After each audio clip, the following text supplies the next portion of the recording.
So good morning, everyone.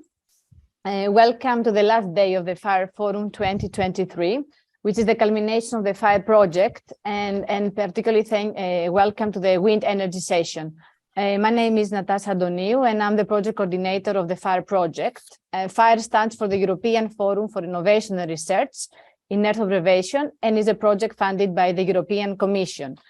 The FIRE Forum 2023 started actually on Wednesday and is finishing today, and is a bit of a particular event because it's 6 online events, one of each of target sectors. And here, for those of you who don't know the other sectors, we have been tackling agriculture, infrastructure, marine and maritime, raw materials, urban development, and today we will be talking about the wind energy. Every day we have been organizing 2 sessions, a morning one and an afternoon one. And for example, this afternoon we will finish with the maritime. But what is the goal of FIRE project? Since the beginning, we wanted to build a strong community and a well-defined process that captures the now and shapes the tomorrow of the European Earth observation sector. But mainly, we wanted to create a strategic roadmap for the future of Earth observation in Europe. And I'm very happy and proud to say that within these 3 years of the project, the team has succeeded it. So in a few minutes, you'll have the opportunity to discover the FIRE roadmap for the wind energy. And then we're going to discuss with 6 experts from the wind energy, but also the Earth observation sector. And here I would like to thank all our speakers for joining us this morning and for taking their time and being willing to share the experience, the expertise with us. I will also like to encourage the active participation of all of you, because this is really a hands-on workshop. So feel free to use the chat to ask any question you want or to put any comment. Of course, it would be nice if you could rename yourself, because it's better to know with whom we are talking. Feel free to use your cameras, because it's always nicer to see your faces.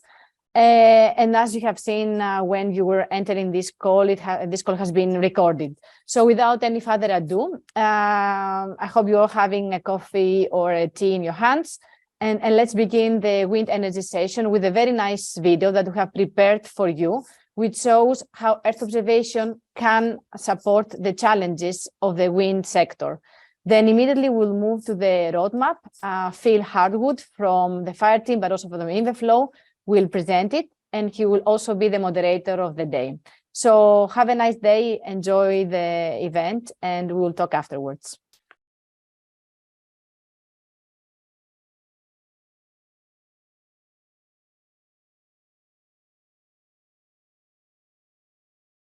Okay, good morning, everybody, and thank you for joining. So my name is Phil Howard. I'm going to be presenting the roadmap, and I'm also going to be moderating the subsequent discussion. Before I get into the presentation, however, I'd like to do a very quick round of introductions, because I'm not doing this alone. We have 5 very good experts here with us, and I'd just like to call upon them to introduce themselves just for 1 minute each at the beginning. So first of all, let me introduce Enrico Degiorgis from DGRTD. Enrico, if you could just say a couple of words about yourself and your role. Yep.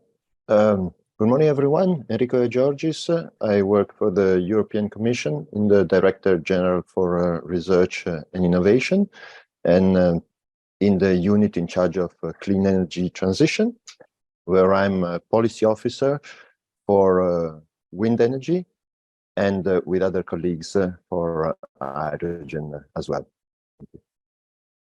Okay, thank you. And then from a different DG, from DG Energy, we have Ricardo Renedo Williams. Ricardo, if you could introduce yourself as well, please. Good morning, everybody. Yes, Ricardo Renedo. I work in DG ENER, so that's the policy director general on energy matters in the European Commission. I work in the unit responsible for energy infrastructure and regional cooperation. So that means the networks, the grids, and so on, but also the cooperation between the ministries across regions. And in particular, an area of focus is in offshore wind. So we are the unit that led on the development of the offshore strategy 2 years ago, and all its implementation. And then moving a bit more towards the user focus now, I think we also have a representative from EUSPA, the EU agency for the space program, Eduard Escalona. Eduard, if you could introduce yourself and EUSPA, please. Yes, hello, good morning. So yes, I'm working at EUSPA, the US Agency for the Space Program, which we are the agency that is now responsible for kind of overreaching of the putting together all the EU space components for different responsibilities, but in particularly for Copernicus, trying to foster the market uptake of Copernicus in the other users, in the downstream commercial sector. And particularly my role, I am trying to coordinate the transversal activities that we are now starting in Copernicus, but as well I'm the responsible for the energy market segment, to trying to make sure that Copernicus and in general Earth observation is benefiting in the energy sector.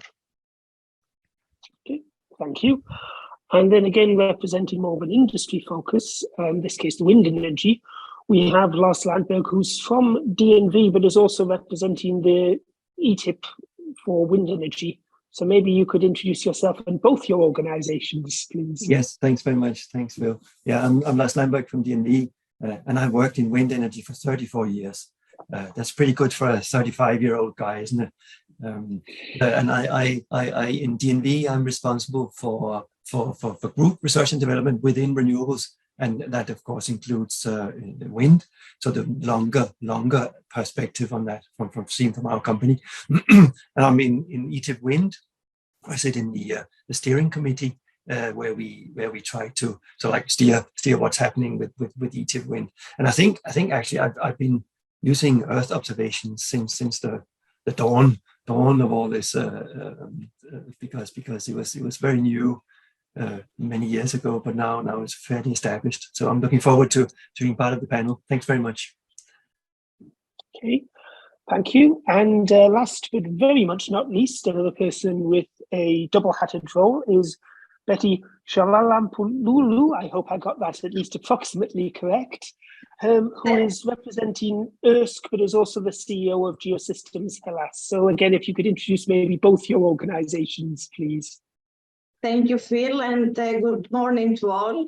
I'm Betty Charalampopoulou. I'm the CEO of GEOSYSTEMS Hellas, which is a Greek SME based in Athens, and we are working mainly on downstream space applications. So this is the one head, and since summer 2022, I am elected as one of the ERSC directors.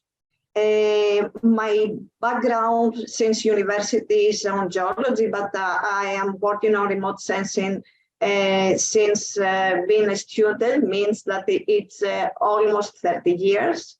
And the last years, because the renewable energy, especially in South countries, are of main interest, we are working also in the renewable energy on wind parks on land.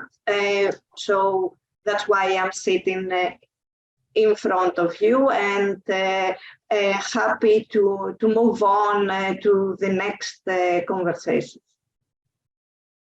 Okay, thank you. So I think we have a very good range of speakers. We have everybody representing policy, the industry side, and the Earth observation side. So I look forward to discussions. Just before the discussions, I would like to present to you the wind energy roadmap. Let me just get rid of a few of these windows and put this onto full screen. Can you confirm that you can see my screen? Yes. Good. So this is the roadmap for wind energy. I think Natasha and the video already covered the different sectors that FIRE is looking at. Wind energy is a very important one of the 6 sectors. The methodology that we were used for this, to create this roadmap, was a mix of various different things. We did a sort of deep dive into the 6 sectors.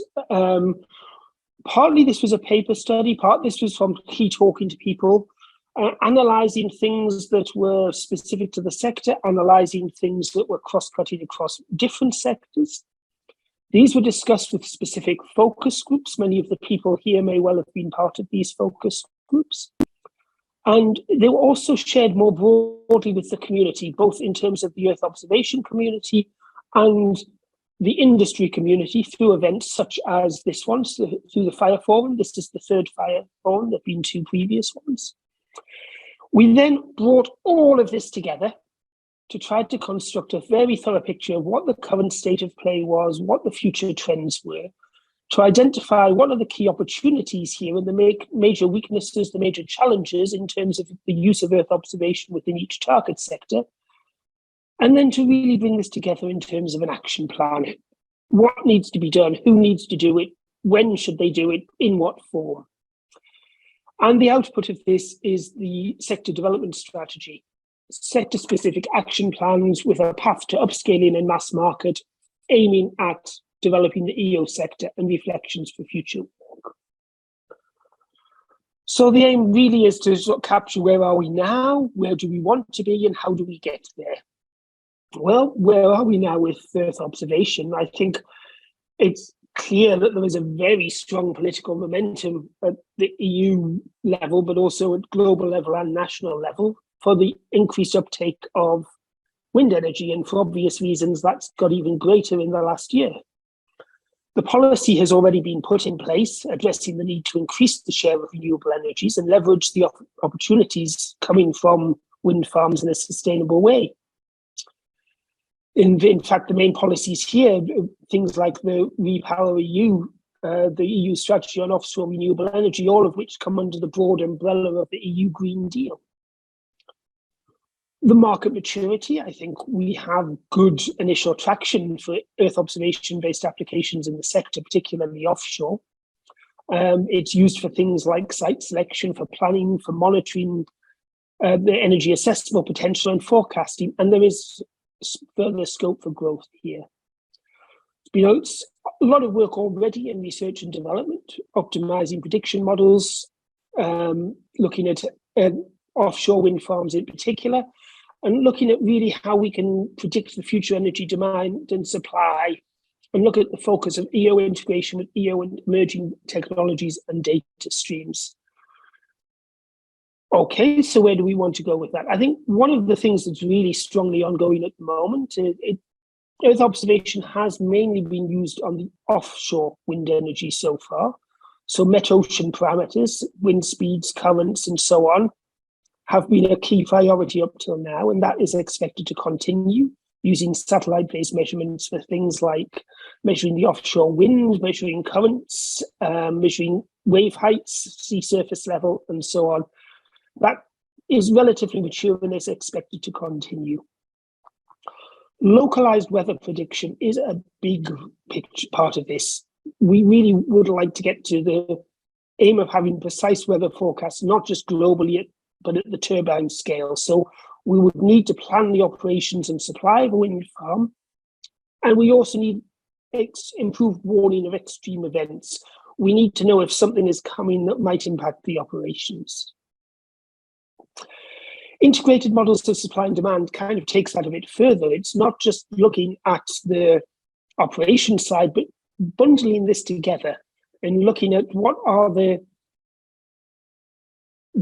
production given the weather forecast, but also the demand given the weather forecast. These are all bundled together.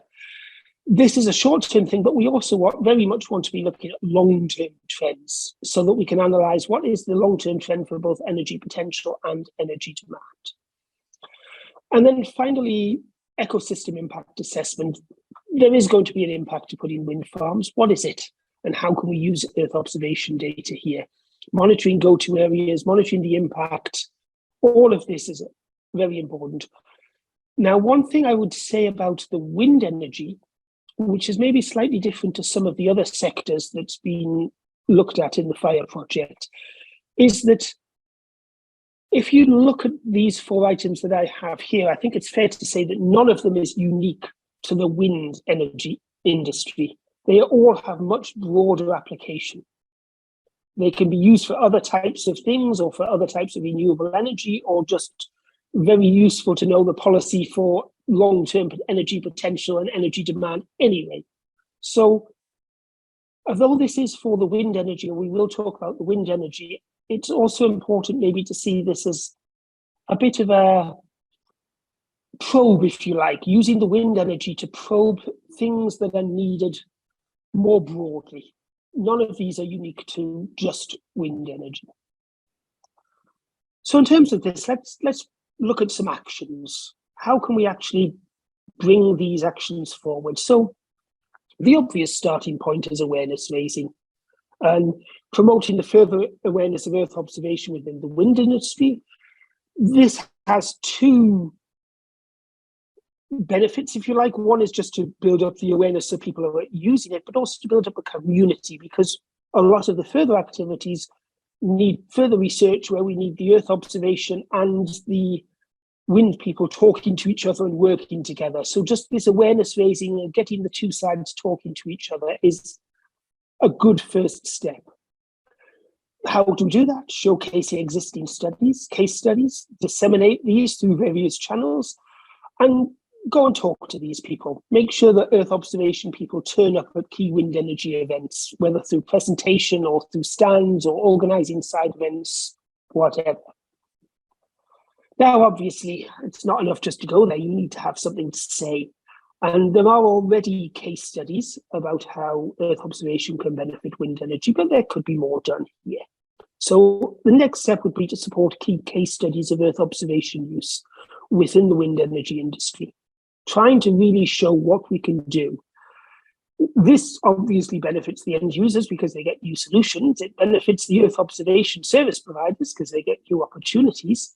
But then there's also a multiplier factor here. Again, it comes back to building links between these two communities, getting them talking to each other and giving them something that will last beyond the immediate project lifetime. How to do this? Well, the obvious way is to provide funding for the series of case studies. This could be through Horizon Europe calls or through something similar to what EUSPA has been doing under other calls, where they've been doing specific calls aimed at building demonstrators for a particular industry. And I think we'll come back to that a bit later.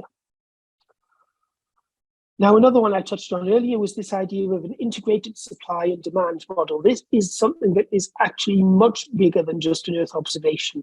It is something that will draw upon many, many strands, but Earth observation and Copernicus in particular could be a key input to this. But the idea is that there would be an integrated demand and supply model that would be available to the various people at industry and at national, international level who needed to look at this. Now, there is there is a lot to be done for such a model. And I think in this case, it would be fairly clear that the appropriate way forward would be to try to use the communities that have been built in previous steps and get them talking to each other. And this would be a very much the sort of thing that could be taken up through a Horizon call. And then taking that forward, there's long-term forecasting capabilities, because we would also like to see not just what's happening now, but we need to think about what's happening in the future. Where are we going to need this wind energy sited? Where is the demand going to be? What is the demand going to be? And again, this is similar to the other, but looking at a long-term demand and supply, also looking at the impacts of how the climate change is going to impact this. If this is going to change wind patterns, for example, as the climate change, that's something you would need to know and plan for. We would need to link this to the industry's projections of what this is. And then there could also be a very strong link to something like the Destination Earth initiative, the digital twin of the Earth, which is currently being developed specifically for looking at this sort of long-term prediction of what will be the climate change impacts on things like the supply and demand of wind forecast. So that is all that I have here. That is the roadmap. Let me stop sharing. And now it's time to come back to our panelists on this. I'm going to start with Ricardo here for the policy side of things. So, as you mentioned, you've been rolling out the important policy initiatives here and the various regulations around the use of the wind energy. So I'd like to get your perspective on where you see the role of Earth observation and how this roadmap can align with the work that you've been doing. Thank you, Phil. Indeed. So first of all, from what we have been doing, I think it's a lot indeed. Just maybe I share some ideas there, and then I link it to their observation. So already roughly 2 years ago, so it was November 2020, we adopted the EU strategy on offshore wind. So some of the things I will say are applicable also for onshore wind, others more specific to the sector. So we adopted this strategy 2 years ago, and it's quite impressive to see how much has happened in only these 2 years. So we come from a point where there were some member states who had already had some pilots, some first projects for a long time. Denmark started offshore, let's say 30 years ago. But in 2 years after we published this strategy, where we set what at the time seemed to be very ambitious, and it was being questioned by many on the targets, on the direction, we said we will see 60 gigas of offshore wind and 1 of ocean by 2030, and then 300 plus 40 by 2050.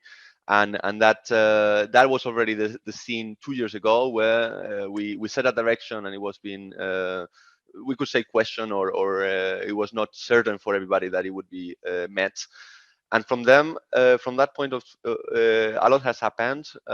We have now unquestionable, as you say also in your one of your first slides, unquestionable political commitment of how important winds and of course offshore as a subset is for the decarbonization, for meeting the long-term decarbonization objectives, but also more in the short term for accelerating the deployment of renewables that we need for REPowerEU and actions that are happening in the geopolitical space around Europe. In that, so in the last 2 years, we have seen a lot of very high-level political events, momentum at prime minister level even for all of the North Sea and Baltic Sea member states. So that's almost half of Europe. And then at minister level for all of the rest. So that is already very, very impressive. We have continued the work on the offshore strategy. We had a number of, let's say, 30 actions there, and almost all are well or implemented or well on track. So that is already again very good sign. In 2 years, implemented strategy is very good.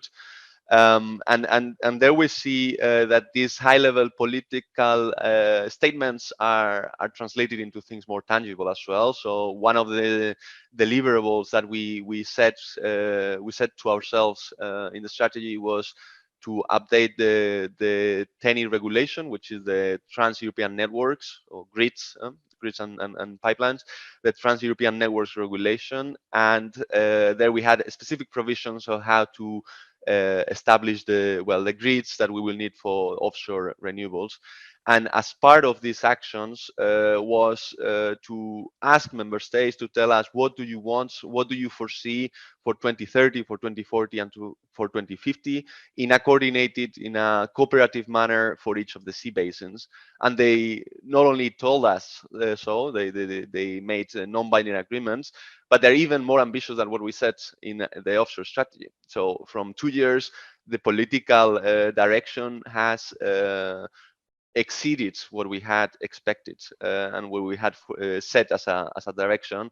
And now from these 60 gigas that we set for 2030, actually Europe validated by the ministers, confirmed by political level, is aiming for 111 gigawatts. So that already says that this is really important, and everything we do here to deliver on those political that political direction is extremely important.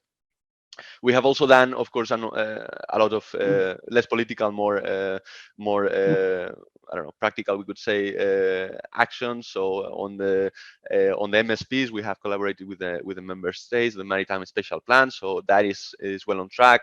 Most of them have delivered.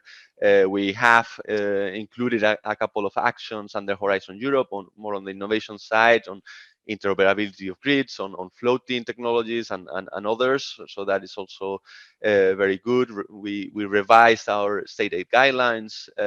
We made proposals for market arrangements from more the electricity trading point of view, and on supply chain also initiated a working group with the industry. So we have done a lot. The strategy is well on track, and now the important thing is to focus on the implementation. And here is how to deliver what the ministries are saying, where the political level is saying, how to get it on the sea, of course, talking about offshore wind, and then for onshore it will be the same. And this is where I think the Earth Observatory comes into place, and the Earth Observation, sorry, comes into place. And I think it can help. Maybe from what I see from your presentation, a first idea would be to because you have focus on you have a lot of different sectors where you are working in, and I think it's interesting, very interesting that you do that and try to exploit synergies. So you have knowledge of I don't know, you mentioned critical raw materials, for example, so things maybe are replicable and useful also for the wind sector. So that is the first thing. But then more practical maybe, and in the areas that you mentioned, I think indeed they are extremely important. I will expand or give some additional context on some of them. I think on maritime special planning, which you touch upon, I think so. We have maritime special plans for most of the ministries, but that's not the end of the story. The maritime special plans are where, you say, okay, this area normally is for fisheries. This area is for nature protection. is very important, and maybe it's linked to the Natura 2000. And here, maybe in this area, we see that offshore wind could exist or coexist with other sectors. But even if the plans are already there now, they will probably need to be revised at some point and make sure that new capacities are there and new uses of the sea are considered. And I think here is something where maybe it's relevant for the forum to consider if it can do something on facilitating this, on streamlining the data processing, data collection, all that is needed to update the maritime special plans. And very linked to that, my second point is on permitting, and I think this is extremely important. All of the industry is very clear that permitting is a bottleneck. It's making it difficult for projects to come alive, to offshore and onshore, even more onshore maybe. But all wind projects, they're in the pipeline, but then permitting is complicated, and a reason of that is, among others, I mean, there's a complicated story, but something that can facilitate permitting is let's make sure that the data that is applicable to a project in, for example, environmental aspects. You mentioned some good examples before, also with the geophysical properties of the location, how to accelerate this data collection, how to make sure that the projects can have all they need to achieve the permits easier and faster. That is extremely important, and anything that the forum can do in that regards, I think is very, very welcome and very useful. Maybe some other points. I think once we have, so those are the aspects until we have the projects, and then of course the projects are there, and that's not the end of the thing. Actually, it becomes very important to optimize better, to manage better the assets, the wind farms. And here I think some of the areas you mentioned, they will be very, very interesting, and a lot of action evolving in the future. And I think it's good that you have it in mind. Things like of course modeling and seeing where what is going to happen, but also on the better operation of the wind farms, knowing better and more in real time what is to be expected from the weather, for example, or even, I could say, a more optimized maintenance of the assets. So knowing what is happening, I don't know, maybe coordinating better the maintenance with the breeding seasons of certain species, or the fishing seasons, these kind of things, more optimized, less deterministic. That I think can also be very helpful. So basically, I started saying, let's bridge the gap between politics and implementation, and I think we are doing good work on that. And now I think from your side also you can do much support on bridging the gap between research and development, innovation, and actually getting the projects faster and also more optimized. Thanks. Okay. Thank you. And actually that brings me very nicely onto my next question, because I think I'm really looking at Eduard here from EUSPA, because a large part of your mandate is around exactly this building of bridges between the Earth observation and the end user communities.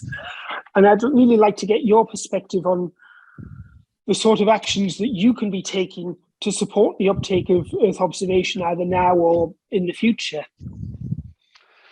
Yes. So indeed, as I said in the introduction, so our role, and you explained very well, the mandate is to expand the usage of Copernicus to other users and to make sure that this is used in the downstream industry.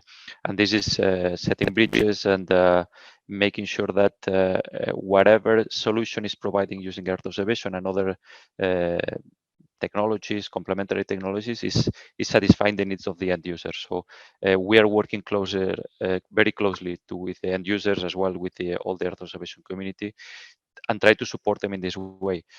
As you might know, we're organized in market segments. So we are looking at the transversal perspective of Horizon Europe, but in particularly for wind energy. So we have a segment that is called Energy and Raw Materials, in which we're investigating these issues in detail.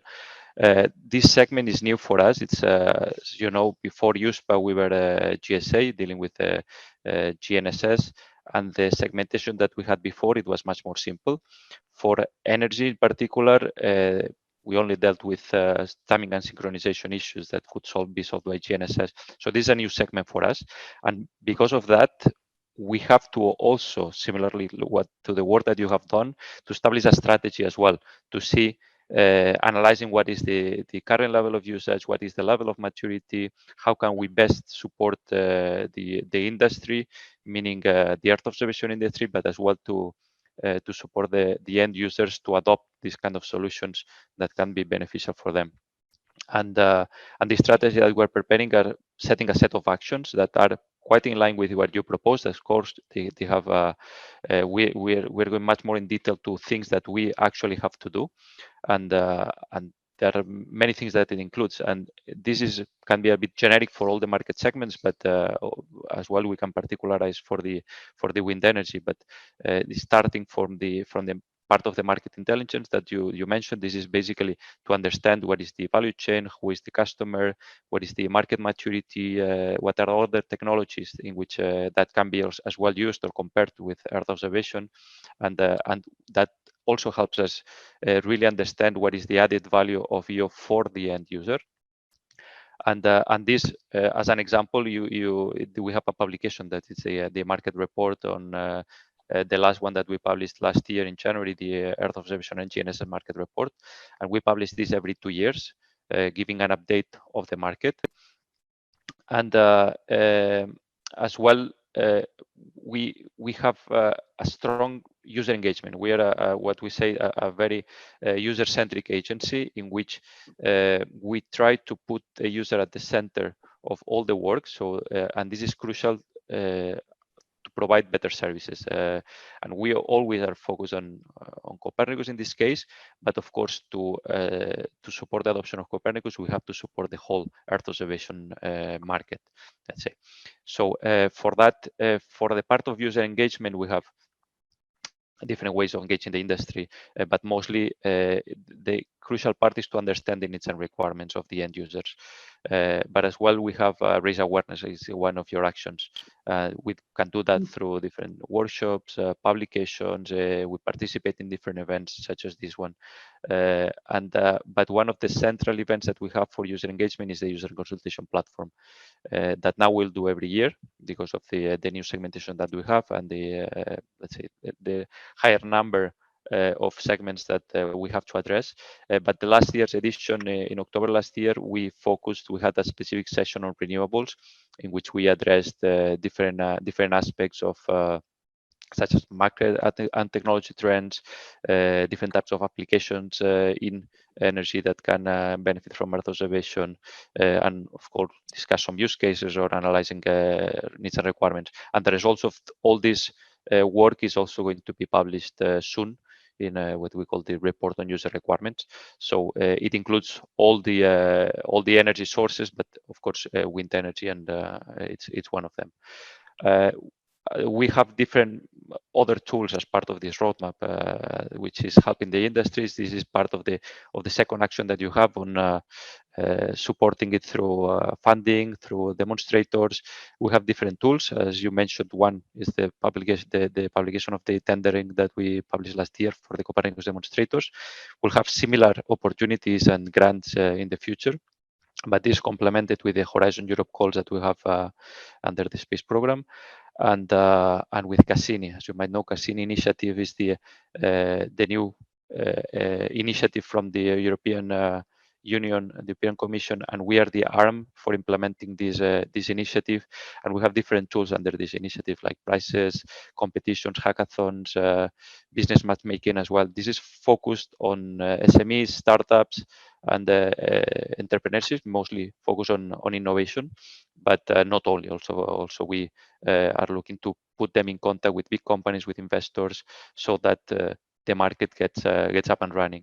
And this is as well complemented with activities on capacity building. We believe that capacity building is something that needs to be strengthened.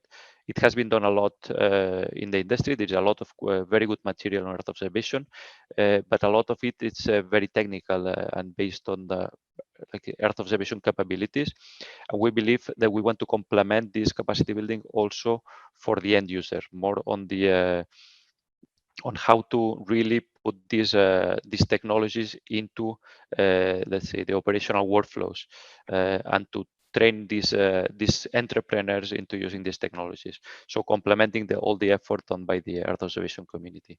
And part of this, an example is we have established recently what we call the Space Academy, which encompasses all the space components, the EU space components, but of course as well Copernicus.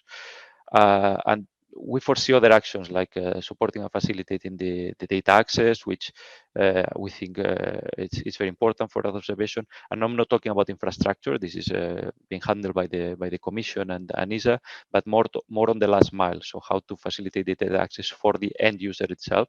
So more the bridge between the Earth observation providers and the end users, which might involve data access, but processing of data. And there are other actions like involving data, the facilitation of data access, like standardization activities, regulation. And this is something that we are putting in our roadmaps. Still, we have to investigate exactly, particularize for each segment what it means. But all these actions are what we are putting in our daily plan for actions with specific activities, and I think they are very well aligned with some of the actions that you have put, particularly the first two that are in the roadmap provided by FIRE. Thank you. Let's get maybe more of a wind energy industry perspective now, and I'll turn to Lars, because you mentioned exactly how long you've been working in the industry and how long you've been looking at Earth observation. So I think you're really the right man to ask about the history of all this uptake, and with where you've seen historically where there have been barriers, and where in your feeling roadmaps such as this or actions such as the one that Eduard has touched on could be used to overcome some of those barriers? Yeah, thanks very much, Phil. I think that's it's probably the question that needs to be asked to connect the two sides, if you like, of all of this.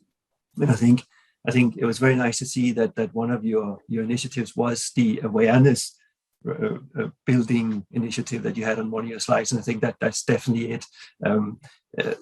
It's interesting to see that many first-time users, at least, are so like almost have a fear of these huge data sets. So like it's like how do I use all this data, and why is it not at the same time, and why does it come like these orbiting satellites? Why do they not? If we look at waves, for instance, why do they not cover the same area all the time, etc., etc. So I think there's this huge fear of the large data sets, which I think is a very important part of moving past the barriers to all of this.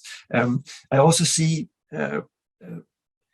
I think this is maybe too provocative to say, but I think also it is great that satellite observation, Earth observation, works offshore.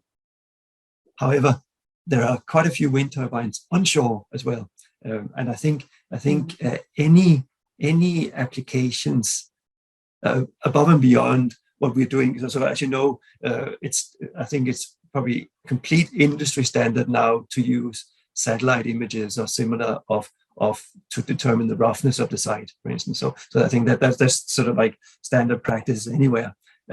It's also pretty still R&D, but it's trying to find out what the winds are offshore. It's also pretty standard. But wouldn't it be fantastic if somehow, I know there's some R&D attempts to try and do this, but wouldn't it be fantastic if we could also form some kind of opinion about the winds onshore? I think that would be so like then the satellites would be a catch-all in this space. I think this is R&D. I don't know if it could be done at all, but I think this is probably something which is quite important to do. And then I think the last barrier is possibly again only perceived, but the cost of this. So there's been like many things are publicly available through the commissions, the initiatives, etc. But also there are many commercial providers, and should I use that one, and should I pay that, and so is the perceived cost a barrier as well? I think that would be sort of like my main items that I would identify. But I think it's important to stress that we have been using Earth observation for a long time in wind energy, both onshore and offshore. But on my wish list for Christmas, maybe not this year, but maybe next year, if we can do anything over land, more over land would be interesting, I think. And then to connect this to what is happening, for instance, in ETIPWind, where we work on these sort of like documents called strategic research and innovation agendas. Our last one is from 2018. We're going to work on. Actually, I just put the link in the chat, so you can find our publications there. And in there we have sort of like identified a number of pillars, which one is O&M. And as mentioned in your presentation, Phil, that is definitely something that we can do something about using satellites as well. And I think also offshore in general, which is another pillar in this, the site conditions, which you mentioned already. We're also covering that in what we have looked at there. And then finally, we have a big initiative on floating. Which of course is something which is from an Earth observation perspective not very different from bottom fixed offshore, but it goes further into the ocean, typically deeper waters, etc. So that could be another thing that will be interesting. And I think we're going to talk about this later as well. But I search for satellite and Earth observation in all our documents from ETIPWind, and there was no mention of it. So I think it's interesting also that we have a it'll be later as well in our discussion, but it's also interesting to see how can we make that connection so it's obvious for us to, as it is now obvious for Earth observation to mention wind energy as one of the focus areas. How can we also start thinking about that on the sort of like the wind energy side? So I think that those were sort of like continue working on the awareness and etc. So I'll come back with more when later in the session, but I think that's for now my thoughts. Okay, that's very useful, thank you. And let's flip the perspective maybe and come at it from the Earth observation side, from the Earth observation. So let me go to Betty really and ask you to give the industry perspective on this, and whether you feel that from Earth observation there are particular areas that are promising that maybe we haven't been pushing, or whether you feel that we're really identifying the good areas where Earth observation can contribute to wind energy. I could agree with the presentation of Phil and all comments from all colleagues that are online and have explained according to their expertise. I could say that on top of what Earth observation can give on information on data, means digital terrain models, land use, meteor data, wind data, etc., especially speaking for onshore, but also for offshore, and the spatial analysis and then GIS that could give information about the area of interest selection for as best practice to invest. One complementary thing that during the last period we have discovered is the social acceptance. Means that in all our GIS environments, we have included also social information that could come from different sources in order to get the social acceptance. Because we are in a period that there is the energy crisis, and these conflicts with the social acceptance are very critical in order to move on forward. Based on that, I see that geoinformatics in general and industry position can give a big boost. Means that like that we can move in investments that are accepted from the citizens, and investments that can be sustainable in all cases. Means that inside the industry view, I see this geospatial intelligence under the new space economy, which is something that it's really Europe needed, and not only Europe. And I see that like that, ERSC and industry, European industry, can have a stable position and can give some great tips to the energy sector. On top of that, I see that this spatial analysis can be a tool also under the view of the smart grid. Means that in the smart grid, we have this energy distribution by trying to merge different infrastructures. And in Europe, some of those infrastructures are old, and there the Earth observation is coming in order to monitor and to secure the use of those infrastructures under the view of the smart grid. Means that, okay, under this energy crisis and this exploding population in several areas, and especially closer to big cities, this the use of Earth observation can give extra assets, and this is what we say, this new space economy. And I think we have to focus on that, because like that we will have concrete management techniques. Of course, I will say to the energy people not to be afraid of the big data, because this is something that for the, especially for the EO commercial sector is solved. Don't be afraid with this analysis, data fusion, machine learning, deep learning, because also this for the EO people is solved, and there the position of the industry is very robust. And of course, another issue that could give extra push in the industry is to, in these management techniques, to include also information for the emission reduction of the greenhouse gases, which is a task that by using Earth observation tools, we can move forward and think in, how to say, in a relief, under a relief to the view of the zero emissions in the next period.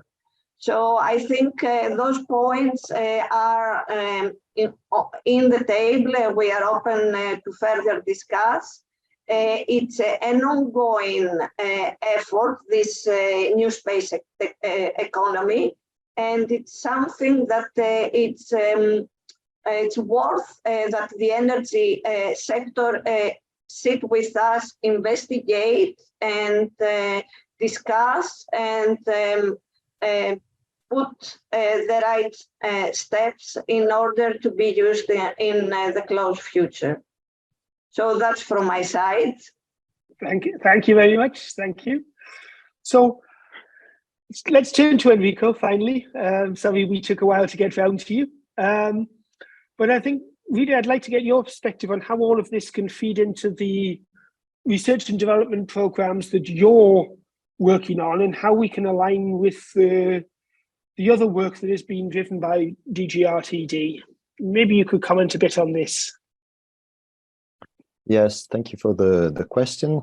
Of course, we are working on the work program under Horizon Europe. So the one for 2023-2024 was just published at the end of the year last year, and several topics included in it, especially as part of Cluster 5, so the part on climate, energy, and mobility, or about wind energy, and may already offer possibility for contribution also from the Earth observation sector. So, for instance, looking at the different calls that are there related to wind, probably the two that might be of higher interest, or one is on digital twin for forecasting of power production and to wind energy demand. So this has already been mentioned as one of the key topics, the ability to forecast the availability of the wind resource. And this is the call that is going to open in May this year and close in September. The other one that I identified as a possible interest, higher interest, is on the minimization of environmental and the optimization of socio-economic impacts, the deployment, operation, and the commissioning of offshore wind farms. Timing for this, it's publication in mid-24 and then closing by September 24. So these are the two probably more relevant, but there are several others where probably Earth observation technology can have a place as well. So there is one on critical technologies for the offshore wind farm of the future, and this is currently open and will close end of March. There are 18 15 million euro available for indicative value of projects of 6 million each. And this is one. And another one is on critical technologies to improve the lifetime, the efficient decommissioning, and increase the circularity of offshore and onshore wind energy systems. Here as well, there might be maybe room for for a contribution from Earth observation technologies. And the last one that I wanted to mention is on the demonstration of innovative floating wind concepts, which will open in 2024. So in all these topics, the description already include a reference to Earth observation. In particular, there is a requirement that if projects use satellite-based Earth observation, positioning, navigation, or related timing data and services, the beneficiaries must make use of Copernicus and or Galileo. And of course, they can also use other data, but there is this status. So the Earth observation topic is clearly mentioned there. So this is about the, what I just said is about the calls currently open, and the work for the definition of the topics for the next Horizon Europe work program, which will be for 2025, is something that has just started, and it will be carried out through the process that we call of co-creation, so also involving all the relevant stakeholders. Therefore, it is possible to provide input. Now we are at the very early stages, so there is more strategic thinking of what are the main topics to be covered, and then we'll get more to the actual definition of the topics later on. A simple way, I think, to provide feedback is through the structures that are defined under the set plan. So the strategic energy technology plan, which is the tool, the structure that is seen at EU level to help cooperation between the different member states, stakeholders in the different sectors. And for each sector, like the wind sector, there are implementation working groups which are supported by the ETIPs that were already mentioned. So ETIPs are the energy technology and innovation platforms. So through the ETIPs and the implementation working groups, I think that would be the easiest way to provide input for this process to define the topics and the needs in the field of research innovation for the work program 2025. Okay, thank you for that. We had a couple of questions in the chat.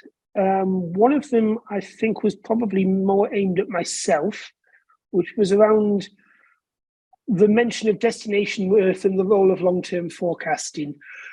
It's actually quite difficult to comment very much on this because the Destination Earth initiative is still very much in its early days, but it is looking for use cases, and it is looking for use cases of things where a digital model of long-term climate change could be of relevance to a particular industry or policy.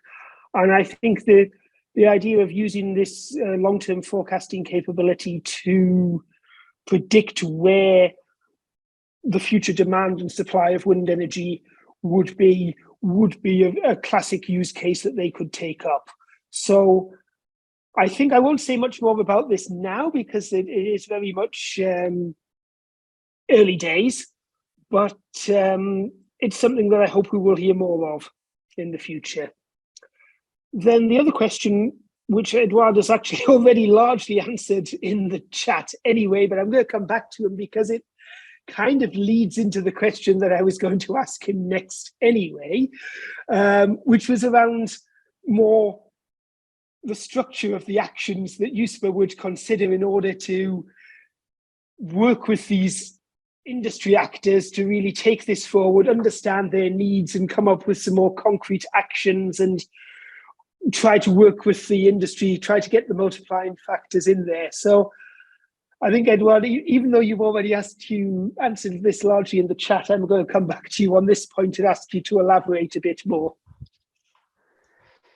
Yeah, I mean, as I mentioned before, I think it's very, very important that we engage in all these events with the end users, because I think the Earth observation community is well aware of the capabilities of Earth observation, but it's very difficult to reach the end users in many cases. There are some segments that is easier than others, and that the solutions are, it's much easier to tailor those Earth observation solutions to their needs, but still the capabilities of Earth observation is huge, and it can be really used in many applications, different segments.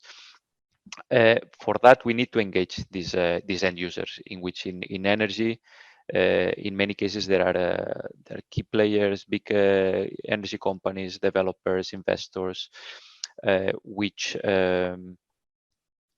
sometimes they have their operations done in a way that is a bit more traditional, and to input innovation in their workflows is a little bit more difficult. That's why we work with them. So we are already engaging with some of these big companies to try to raise awareness, try to tell them, put them in contact with some companies. But as well, we work directly with the smaller companies, with the startups, with entrepreneurs, because I think these are the ones that take usually more risks, and that they can create innovation based on Earth observation, which is usually what is needed in these kind of sectors, and that they are the ones that can help us also accelerate the adoption of Copernicus. But what is crucial is, once we do this, is through a demonstration, use case, success stories with the end users, which is these big players, because this can serve as a kind of way of echoing, of replication, or demonstrating to other companies that this is effectively usable, and these are solutions that can benefit them in terms of I don't know, reduction of cost, in terms of efficiency, anyway, in terms of more efficient operations, and having these companies, these big companies, it's also resounding much more than if there are some small companies doing this, in which, okay, you can find it in articles, but it's not something that you really can find in big advertisement and big news. So we believe that engaging these end users and big organizations, which in case of energy, they are these huge big actors, it's crucial. And the activities that we are doing, we want to try to engage them in the demonstrators, because, as I said, you can build use cases around Earth observation solutions, but what it gives the more impact is when the end user is a big company, like let's say in case of energy, like ENER, Iberdrola, these big actors. So we are trying to engage them. We're starting now, talking with them. Most of them, they're already a little bit aware of Earth observation, but they don't have them. They don't have these solutions in operation in many cases. But we're working towards that, because I think it's very important, and as you said, it can be used as multipliers once they start adopting these solutions. And then I noticed also in the chat you mentioned that you're organising a thematic workshop in March, specifically for the Copernicus for the energy sector. Yes, she said it's not officially announced, but I think you did just officially announce it. I hope I could say this, but yeah, because given the time, it's not too late, too far. Yes, we're organizing together with the European Commission. You know that usually there are some thematic workshops organized around Copernicus, which are around 3-4 per year. like last one organized around biodiversity in coastal. And now we are much more engaged with the European Commission in these workshops to try to bring also a stronger industrial perspective. So not only from a policy point of view, which also it's one of the main aspects of the workshops, to try to analyze the relevant policies, but how these policies as well affect the downstream industry, and what kind of current solutions are being used in the industry, or also discuss a little bit the evolution of Copernicus in this specific segment. So it's about energy. It's not only for wind; it's for all the energy sector. But I think it's going to be an interesting event, which will be hybrid, so physical in Brussels, but with a limited capacity, but also open to the public in online. So as soon as it will be announced, we'll rely on ERSC and FIRE to promote and to multiply the responses and the participation. I'm sure they will be happy to oblige. Okay, thank you. One thing we touched on earlier, but maybe I'd like to come back to, particularly with Ricardo, is this idea of not just research, but also capacity building. So really training people up and building this Earth observation awareness and knowledge within the practitioners, but I guess also the other way, building the capacity of the Earth observation to understand the wind industry. And how would you see the DG Energy fitting into all this picture? Is this something that you can be doing, and how will it materialize? Thank you, Phil. Indeed, so I think the Commission, we can clearly say that we fully subscribe on knowledge sharing and capacity building. In fact, we already do a little bit on that, well, or a lot on that, on the areas where are closer to us. So I mentioned some before. At ministerial level, we do a lot. So some ministries, some member states are more advanced than others, and we try to ensure that we all of Europe gets at the same level as quick as possible. So we have a couple of high-level groups with the ministries of the different regions of different sea basins, where we meet regularly and share best practices and lessons learned, very important, on specific projects for offshore, on regulatory aspects, on maritime spatial plans, on auctions, tenders, infrastructure planning, and a lot of aspects that are relevant to ensure that these projects come to life. We have also created collaborative groups between national competent authorities for permitting. I mentioned it before. Same objective, best practices, and accelerate the capacity building, but with different kind of entities now, with the authorities responsible for permitting, both for the infrastructure side, so for the projects of common interest, and as well for we have just launched an equivalent platform for or body for cooperation on renewables, where wind, of course, is very important. We had created, and we are starting work on a supply chain working group, where we have all of the industrial actors of the different segments. So from some of the end users that have been mentioned before, so the big utilities, but also ports, vessels, all of the different segments of the supply chain. And we also have academy and NGOs as well. So we try to have a body of discussion of some of the big players, and try to understand each other better, what you need in order to have a resilient supply chain. So this is just some examples of things that we do at EU level, and of course, well, that's we have our limits on how in detail we can go. So the same kind of discussions should go also at more national level and more local level events, or subnational. I'm aware that this happens already in some countries, and then for some others it would be good to start the same initiatives. And here I think the only way to achieve the very high ambitious political goals, both for offshore and onshore wind, is by not repeating the mistakes and learning from each other and sharing as much knowledge as we can. And therefore capacity building will become even more important. And I think here the forum can, the Earth observation can do also important activities to support. Maybe well, I have 3 areas in mind.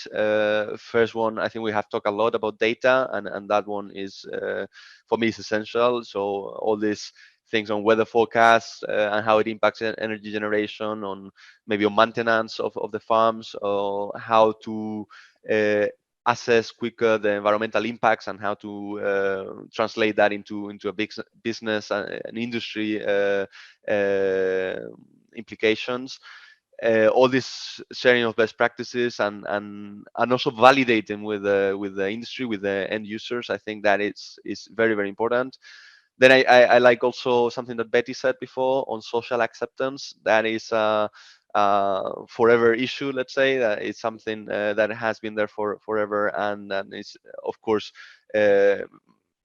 even more important now with growing ambition. So as much as can be done on that area, I think is very important. So engaging stakeholders appropriately and early, and try to really hear them and adapt maybe the projects with their perspectives. So that goes in permitting and in other areas. I think this is something that can unlock the issues of the energy transition. And I don't know how much the forum can do in this regards, but anything, any sharing of best practices, how to engage better, I think the public, that is very, very good.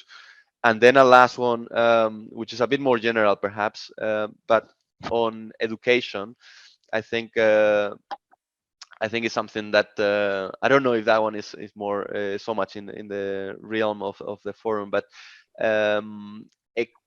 explaining from early on to so from children, let's say, to politicians, so all the we could say all the levels, really explaining why certain kind of projects are important, why some approaches are followed in how wind projects are deployed and things like that.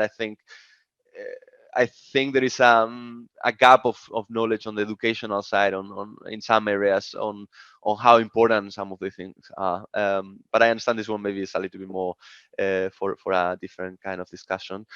But maybe those 3, so data, social engagement, and education, I think is where capacity building can be very helpful, and sharing best practices and knowledge. Let's come back to Betty on that one as well. And I think you already mentioned social engagement, and you were the one who brought this up. But then there's also the data aspect as well, because in terms of all of this, taking this forward, how do you see this working on a technical level? Will there be any particular barriers for the data access, or things that we need to overcome on a technical level? There's already a lot of initiatives, particularly around this sort of data access, that maybe not covering the last mile between the data store and the users. Maybe, yes, you can give us a sort of insight from the Earth observation practitioner's perspective of where you expect the technical barriers to be. In order to say if there are technical barriers, we have to take each case separately.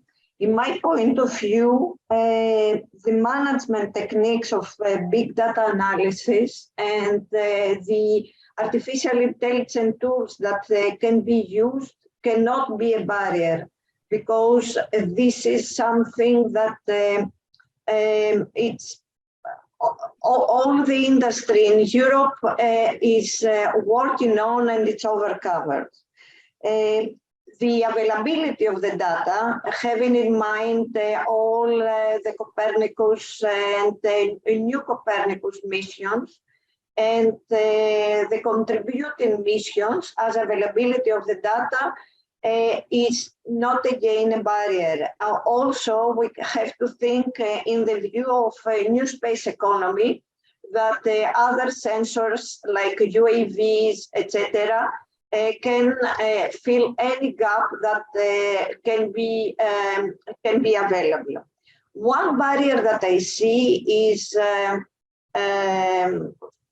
focused on the social acceptance, because focusing on the social acceptance and going back to old infrastructures, because especially in Europe, there are wind parks which have old infrastructures, which, okay, can be maintained, but anyway, there are barriers on the noise, which is a parameter which shall be taken in consideration, and sometimes we get it in consideration on the social acceptance. Our GIS can be a barrier to move on.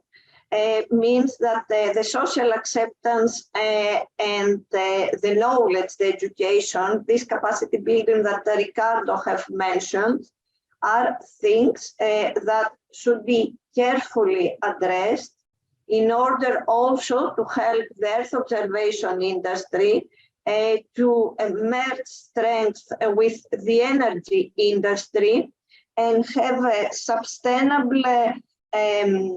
sustainable establishments, well maintained, well monitored, part of the European energy grid, and serve the Europeans in a period that we all know that under this energy crisis, we have to be well prepared. So these are some points that can be further discussed and in the next future to be taken in consideration. I think we have to have a transmission with a view, with a positive view, and with this transmission, we can work all together and make Europe energy efficient and, of course, with zero emissions. Indeed. Okay, coming back to Lars, sticking again on this, how we take this forward practically. I think you're somebody who's really bridged this between the wind energy industry and the Earth observation industry in your world. So we said that we want to take these forward and we want to get the two sides working together with different stakeholder groups interacting together. You've been looking at some of these issues and worked on similar projects in the past. What would you consider the best practices, if you like, for getting the different sides to work together on? Yeah, I think that's another very, very important question, Phil.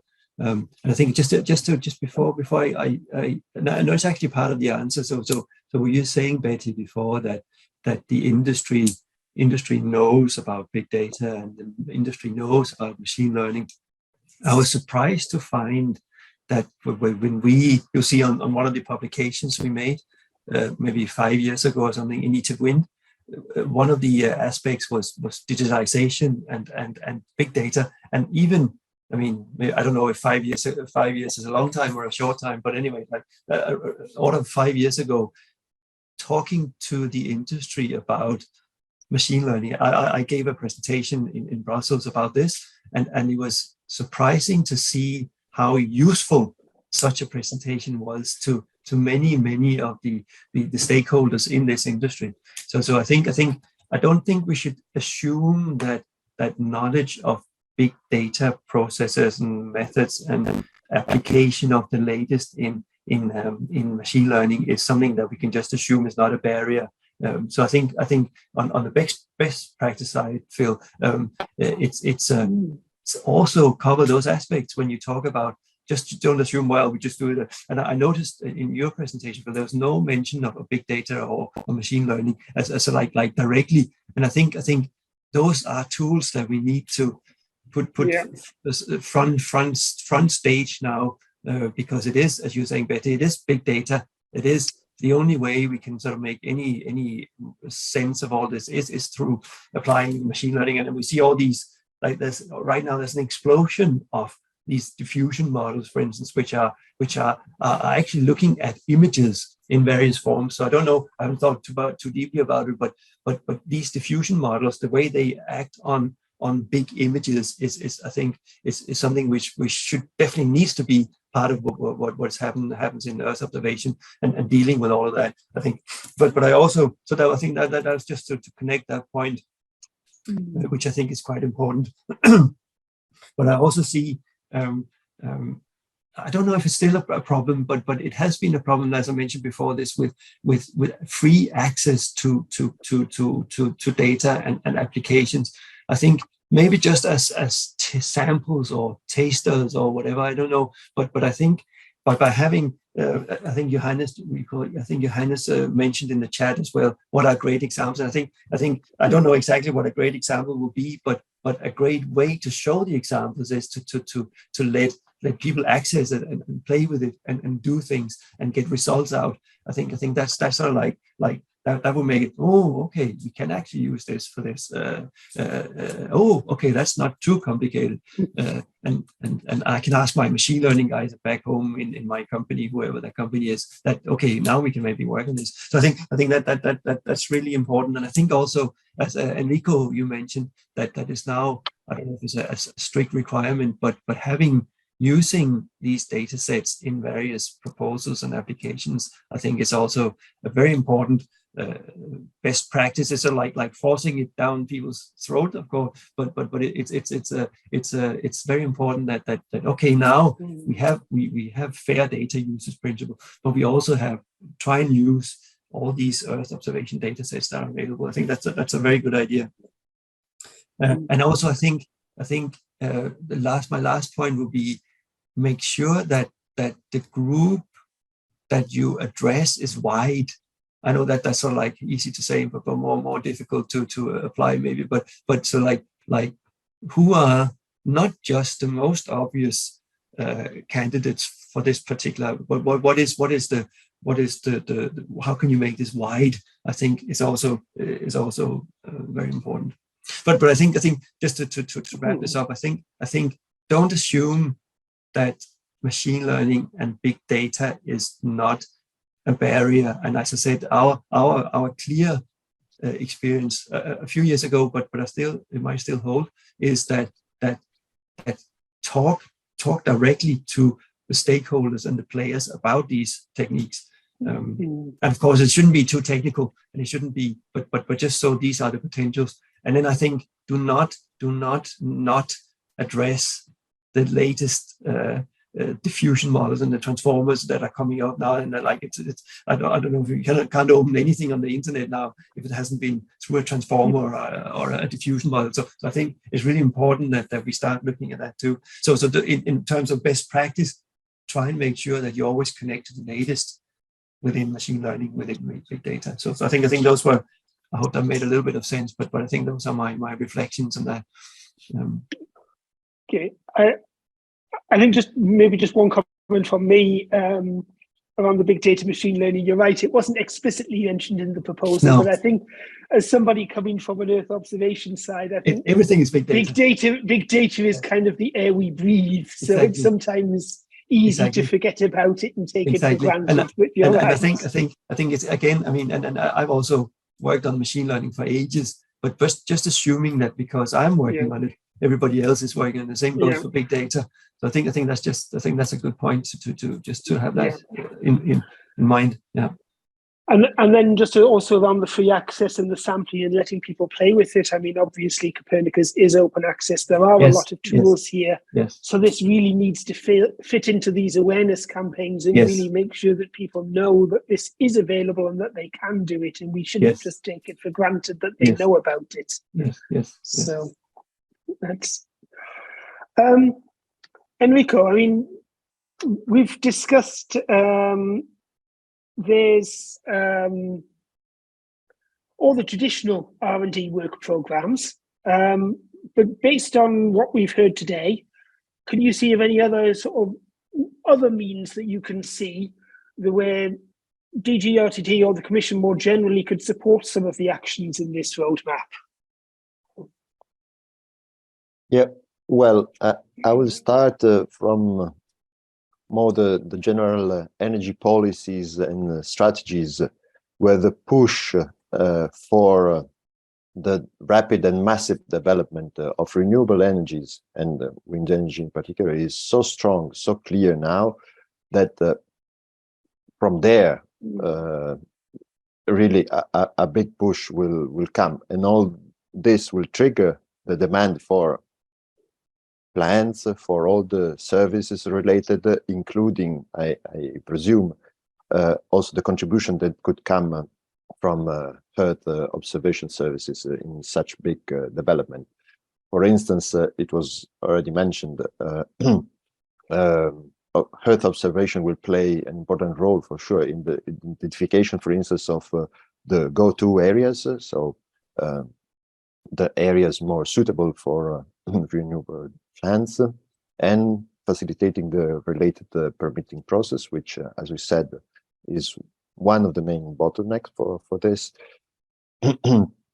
Again, marine spatial planning was mentioned, again, to identify the most suitable areas for offshore power production.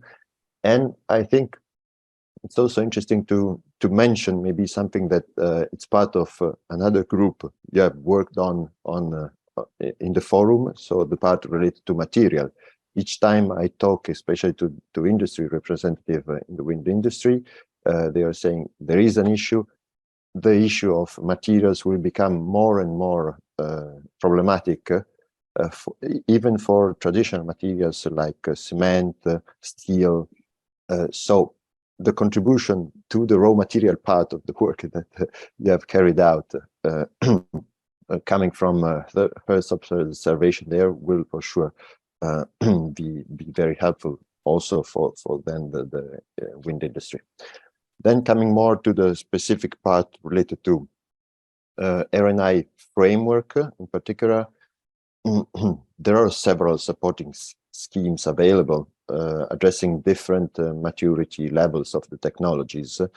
For instance, some opportunities may be offered by what is being done by the European Innovation Council funding, where there are different tools to support different level of technology maturity, what they call the Pathfinder, the Transition, and the Accelerator. So there might be possible support coming from there for more mature technologies.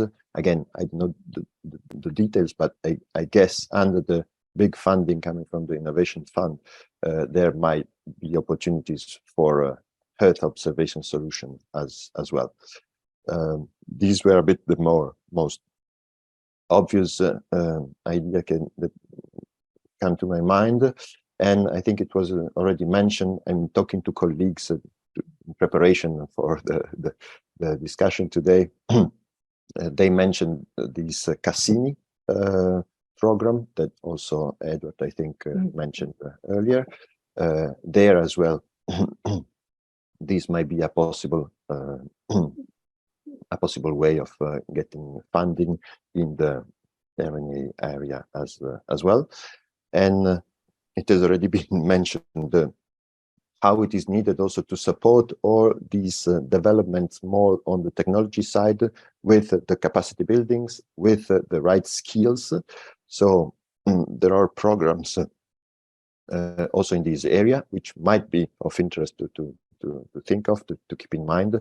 For instance, under the Erasmus Plus program, I've seen in other areas now I have in mind projects in the hydrogen area to support the development of the right skills, because then once you have the technology, you also need the people knowing the technology and how to implement these. So this might be another possibility to be kept in mind to support this part of skills development in the area. Okay, thank you. There were a few questions in the chat, which I'm actually going to take two of the questions and present them slightly differently, because there was already a question from Johannes around whether what kind of use cases and demonstrators were needed to convince the energy sector. But then there was also an interesting point coming from Ornella Torres around, is there a mismatch between the stakeholders in the wind energy industry, as in the more technical people who know about Earth observation, versus the stakeholders who decide on investing in these applications? And I'm actually going to give this to Lars, so I see he already has his hand up anyway. But I kind of wanted to present the questions together and say, should we be looking at use cases specifically around targeting the sort of people who will make decisions on investments? That's a very good question, and I think I might need to take one hat off and put another hat on, which is my DNV hat. So of course, we as advisors and certifiers in DNV, we need to make sure that we understand these things in order for us to talk to the decision makers. So I think it's a little bit of a complicated road on it, but I think it's good that people know about it on the technical level. But your point is also, and this is what we try to do when we speak to our clients, is also like to make sure that they understand it at as like an application level. And that again brings me back to what we do in another hat back on what we do in ETIPWind, where we try to say, okay, there's a deep technical thing, but talking to policymakers and stuff, and talking to the C-suites of all companies, there's a different way you need to talk about this. So I think the I don't know if it's an answer actually, but I think it sort of like you need bridges, as also Eduard was talking about. You need bridges, but different kinds of bridges to different parts of and I think in ETIPWind, but also as a big company in the field in DNV, we can do those things. That makes sense. I don't know if it made sense, but I think that's sort of like, yeah. I see Ornella, actually. I think she wants to come in on this, so please, come in and ask your question directly. I think you're on mute, by the way.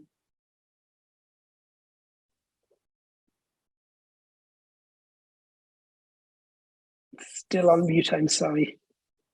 And now? Now we hear you. All right, great. All right. Yeah, so Lars, thank you for your explanation. I was actually going to ask how this relationship is between these people who make the decisions on the purchase of these CEO applications and the people on the field. Do they know about each other's needs? That of course is a huge and wide question. So I wouldn't be able to give the answer to that question. But I think what we do see is that some big players would not wish to have such capabilities internally, and therefore they would sort of like purchase it from the likes of us. But also other big players would insist on having this internally as well. So they would say, no, we need to have this internally. And that of course is a double answer to your question, because in that case, somebody has said, yes, we are going to invest in the much talked about education of our own people and train them to understand these techniques internally. And so that's the one part. And of course, another part, if you decided not to have this internally, then the sort of like the C-level decision is to talk to the right people who would have this knowledge. So like a dual answer to your question, depending on the situation, I think, if that made sense. Yeah, absolutely. What I thought is that the people making the decision on investment are more thinking in KPIs, for example. It's what we see often in the industry. Well, for example, if there are some applications that are not focused specifically on raising performance, but rather on raising safety of the staff going offshore, for example, then I think there's a bit of a gap there. Yeah, but just an opinion. Yeah. that could be. Don't know if anybody else also has a thought on this. Any of our other panelists want to come in on this? So. Oh, Betty has her hand up there. Yeah, I saw in the chat a comment to be discussed from Jürgen about consideration as a barrier on the availability of the data for wind parks, thinking that shall be covered as critical infrastructure monitoring. And this goes just versus on what we have discussed about the open data from Copernicus. Means that in the general planning and in the general view of Earth observation monitoring, we can have different scales, means different accuracy on the data. Copernicus data is giving an accuracy enough for the first evaluation and planning of the establishment of such infrastructure. Going deeper means helping the monitoring and the maintenance, or helping the establishment of the infrastructure. We are going to a different accuracy, means that there the data is not open. And it's true, it's not open because you need to process a lot of data in order to receive the accuracy for such an establishment. On the other side, the information about environmental data and meteorological or wind data, this is usually open in when we speak for European Union. So I don't see a barrier on the scale of the open data over the wind parks areas. I might see a barrier in a case that we go in the infrastructure establishment, because this is very, very accurate data. It means that shall be processed only for the purpose of the infrastructure establishment, maintenance, and merge with existing grids. So this, yes, this part can be topic for critical infrastructure monitoring. And this is a key point all around the world, not only in Europe. So there are two levels according to the output that we would like to get. But in general, the policy is to use the open data, and the open data can give an accuracy which is valuable for spatial analysis, for the selection of the place, or the environmental monitoring, or information about the wind speed, etc. This, I mean, I vote on that to be used as open data. So when we go, for example, in accuracy of 10 centimeter for infrastructure, because there's will be an establishment, this is part of the critical infrastructure monitoring. And yes, I could agree, but I don't see in general the Earth observation data used as a barrier. Okay, thank you. If anybody else has any questions, by the way, from the audience, now would be a good time to raise them, because we are coming into the last 15 minutes of this session. And I do have one more very important question that I want to put to all of our panelists. So maybe I'll put my question, and then if there are any last questions, please put them in the chat and we'll deal with them if we have any time left at the end. So my question really is, we discussed a couple of times what this forum can do, but of course the fire project itself is coming to an end. I forget exactly when, but sometime in the next 6 months or so.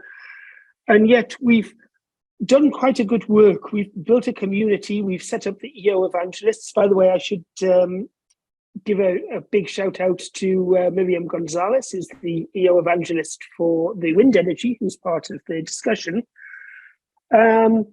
We've set all this structure up in place and really tried to get this forum going for discussions between the Earth observation community and the wind community. So beyond the scope of this project, how can we really keep this community alive? How can we keep the two sides talking to each other and making sure that there is this forum to discuss and for the roadmap to actually inform the activities? I'm going to give this one to Eduard first, because I think EUSPA is already doing a fair bit in this regard. So I'll ask you on this one first. Yeah, I think as I said before, the outcomes of FIRE are complementary to what we are working on right now. With as I said, we are preparing a strategy as well to support the uptake of Copernicus, and this is complementary because it can be extended to Earth observation and for all the segments, and all the segments covered in FIRE are part of our portfolio of segments that we're covering at EUSPA. So that is one of the ways that the work can, of course, be leveraged and move forward. And what is important is that everything that has been done can be really leveraged, and the work in the future can show this, so we don't repeat the same things again and again, so that we can learn from this experience. With regards to the community that FIRE has created, we want to very much involve this community. We are, as I said, user-centric. For us, the users are the Earth observation community in all the downstream value chain, so from providers, service providers, information providers, and users. And we want to keep it alive, so we encourage the community created to participate as well in all the activities put forward by EUSPA, being the user consultation platform, being any workshop as the one I mentioned, and any other activity consultations that we do. And we are doing that through ERSC because we have a good collaboration on the activities, and that we're keeping informed each other, and this will continue. But as I said, we want to support the industry in doing something similar like FIRE has done, and keeping that consistently and continuously being done, being updated. So these strategies are really being validated every year. For example, checking if the assumptions we made a year before they are being taken on board through activities in the industry and so on. So basically, from our perspective, we want to keep that alive, the work that has been done in FIRE, and it's very relevant for the work that and the role of EUSPA in the future. Okay. Thank you. Lars, any other thoughts about keeping the community alive, or you just agree with Eduard? Yes. Yeah, no, I agree, of course, but I also think get out there and do it. So I think it's so important that as Eduard was saying, and what has happened in your forum, the FIRE forum, that people are talking about it, but also do it.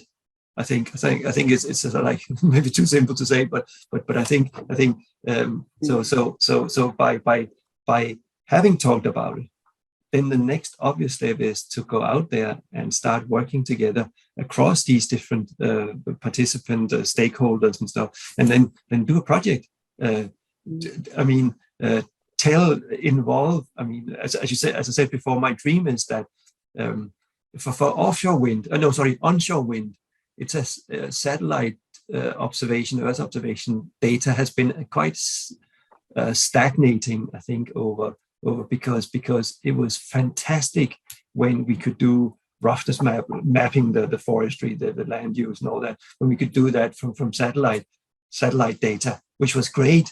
But that's been, sorry to say, that's been around for ages now. And we're using, I think it's daily practice, as I think I said before, to use it. So that is so obvious to everybody that this is how Earth observation should be used. Then came the offshore winds, which are also extremely useful. and there are projects now and they're being used in real cases. But what is the next thing for wind energy? I think that is the question. And I think this community needs to talk together about it, but also needs to do it. Like, okay, how can we use, for instance, my Christmas wish? How can we get any idea of what are the winds onshore from satellite data, for instance, and things like that. So I think that's that. I would like to add that on top of what Eduard is doing, which is very valuable. And I think also having Miriam trying to blow the trumpet is also very important about this, but also do projects. Okay, I think that's a very, very clear message there. Betty, any thoughts about the continuation of the community, or any other last thoughts in general? As I have already said, I think we have to continue speaking with the energy sector. It's very, very important because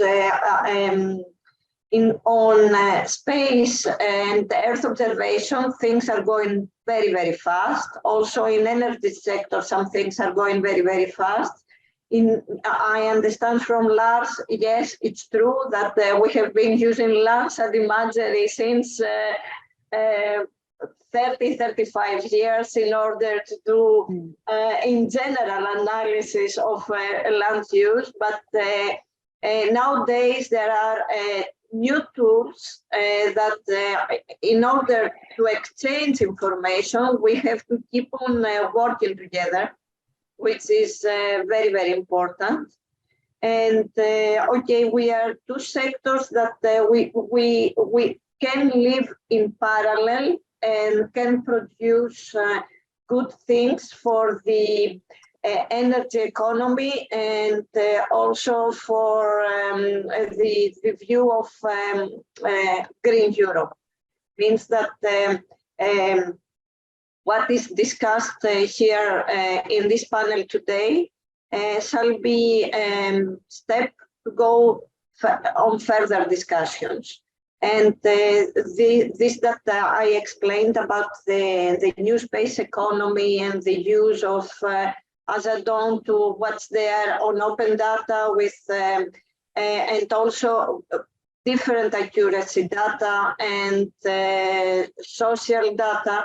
These are tools that if we continue investigating their strengths, we can move in Europe with more green infrastructures and wind parks. Doesn't matter if it's onshore or if it's offshore.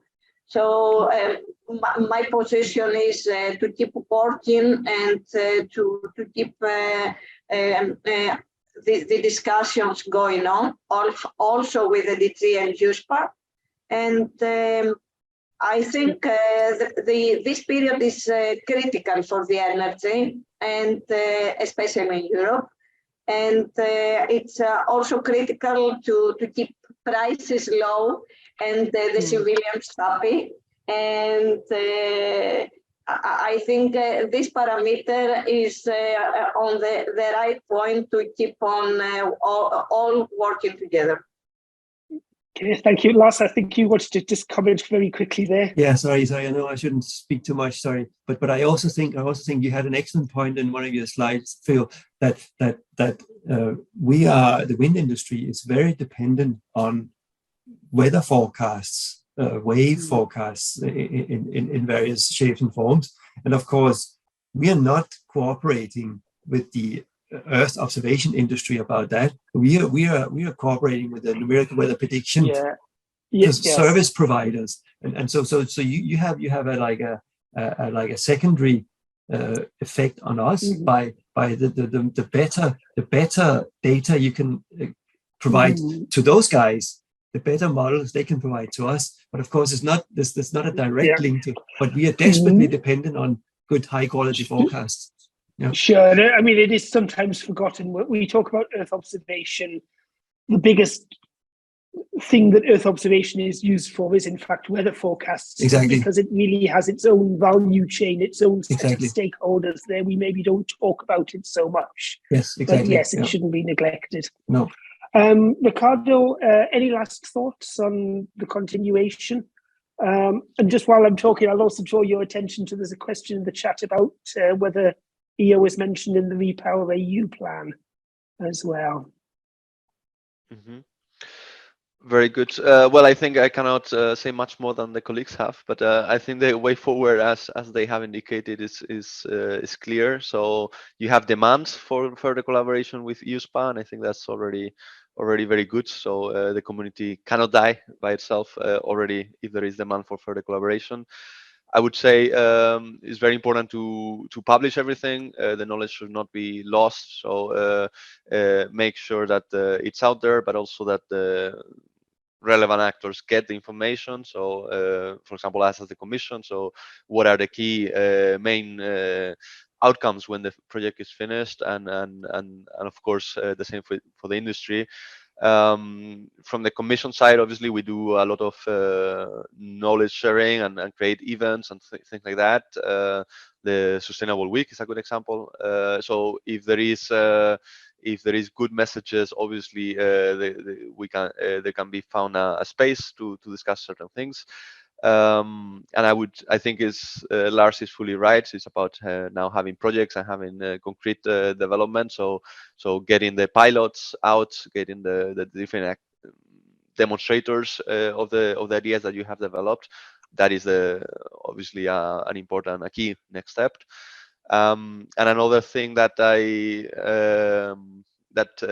actually also Lars mentioned, but I think is very important on the big data. So that is something that when discussing with the industry, we see as we do see that there is some bottleneck there, and especially when it comes to skills.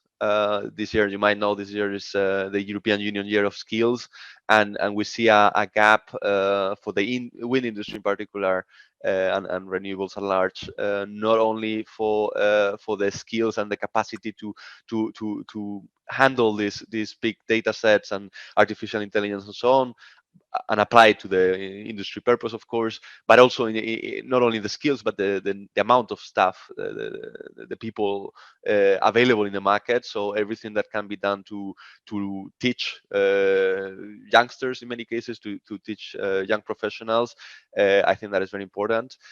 And on your question, I don't know if I got it right, but I'm not sure how it's mentioned in the Repower EU plan.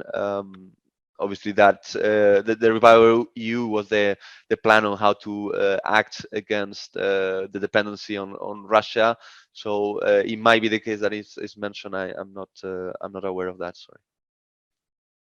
Okay, thank you. And then finally, come to Enrico for the last thoughts that you have, especially around the continuation of the forum here.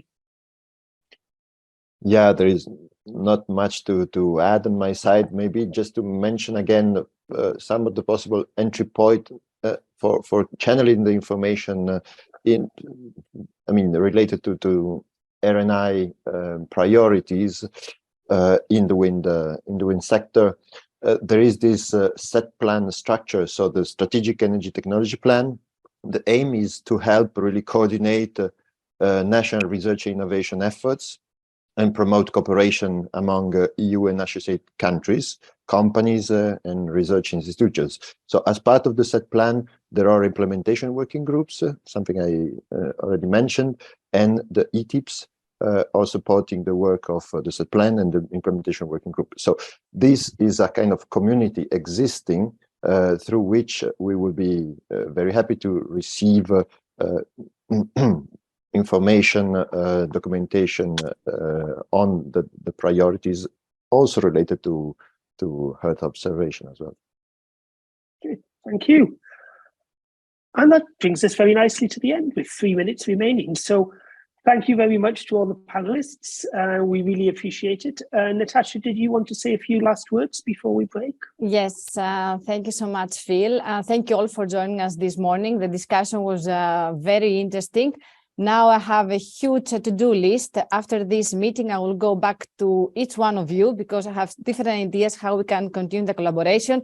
Definitely, I will start with you, Lars, because you seem very engaged. And for the fire project, we have been very happy to collaborate with WindEurope because we are talking about users. But if you don't closer with the community of the users, it's very hard to persuade them. But even though we have been working very closely with them, it's not very easy. So my immediate action will be to organize maybe a meeting with you where maybe you have, innovation working group, we have the stakeholders, we can, organize a small discussion. I'm sure we'll figure out. So for the discussion, it's very clear that the potential of Earth observation in the wind power sector is it's fundamental. I would really like to thank Betty, Enrico, Ricardo, Lars, and Eduard for your very nice discussion, but obviously you, Phil, for moderating these 2 hours. This afternoon, you will receive the PDF version, the presentation that Phil presented this morning. And then after the Fire Forum 2023, next week, you will receive all the recordings, but also the interactive fire roadmap. Don't forget that this afternoon we are meeting to discuss the last fire roadmap, the marine time, and also to conclude the Fire Forum.